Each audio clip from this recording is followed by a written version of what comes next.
నీతిమంతులు ఖర్జూర వృక్షము వలె మొవ్వు వేస్తారు. ఎదగడం, ఫ్లోరిషింగ్ అని అంటే ఎదగడం, డెవలపింగ్, గ్రోయింగ్. హల్లెలూయా. ఖర్జూరపు వృక్షం అనేది దేనికి గుర్తుగా ఉందని అంటే ఎదుగుదలకు గుర్తుగా ఉంది. It is a symbol of development, prosperity అని చెప్పొచ్చు, బ్లెస్సింగ్స్. ఖర్జూరపు చెట్టు, the palm tree is a symbol of blessing, prosperity. హల్లెలూయా.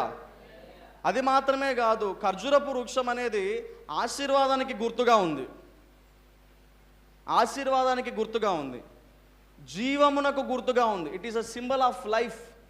సరే, ఉదాహరణకి మనం ఒక ఈత చెట్టు చూస్తున్నాం, మనం ఖర్జూరపు చెట్టు చూడలేదు కాబట్టి ఈత చెట్టు చూస్తున్నాం అనుకోండి. ఈత చెట్టు మనం చూసేటప్పుడు అది ఈ యొక్క ఖర్జూరపు చెట్టు ఈత చెట్టు కంటే ఇంకా ప్రత్యేకంగా ఉంటుంది. ఖర్జూరపు చెట్టు అనేది మిగిలిన చెట్లు అన్నిటికంటే కూడా ఎక్కువ సంవత్సరాలు బ్రతుకుతుందంట. The palm tree lives for more years than any other tree.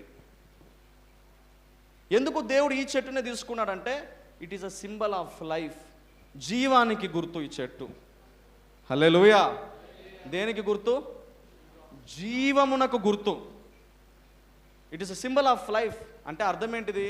నువ్వు దేవుడు మరి నీతిమంతులు ఖర్జూర వృక్షం వల్లే మొవ్వు వేస్తారంటే వాళ్ళు ఎదుగుతారు, నీతిమంతులు.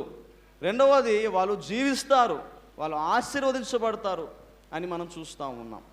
హల్లెలూయా. ఇది ఎదుగుదలకి గుర్తుగా ఉంది. It is a symbol of prosperity. అదేవిధంగా ఇది ఆశీర్వాదానికి గుర్తుగా ఉంది, జీవమునకు గుర్తుగా ఉంది, లైఫ్కి గుర్తుగా ఉంది. హల్లెలూయా. అది మాత్రమే కాదు, యూదులు ఉన్నారు కదా, జీవిష్ పీపుల్, జాగ్రత్తగా వినండి. యూదులకు ఖర్జూర వృక్షం అంటే రెండు గుర్తు వస్తాయి. ఒకటి విజయానికి గుర్తు, రెండవది ఆశీర్వాదానికి గుర్తు. It's a symbol of victory, it is a symbol of prosperity. విజయానికి గుర్తు, ఆశీర్వాదం. అందుకే ఆయన వచ్చేటప్పుడు ఎందుకు ఈ చేతులు పట్టుకొని స్తుతించారని అంటే ఆయనకు జయము కలుగును గాక.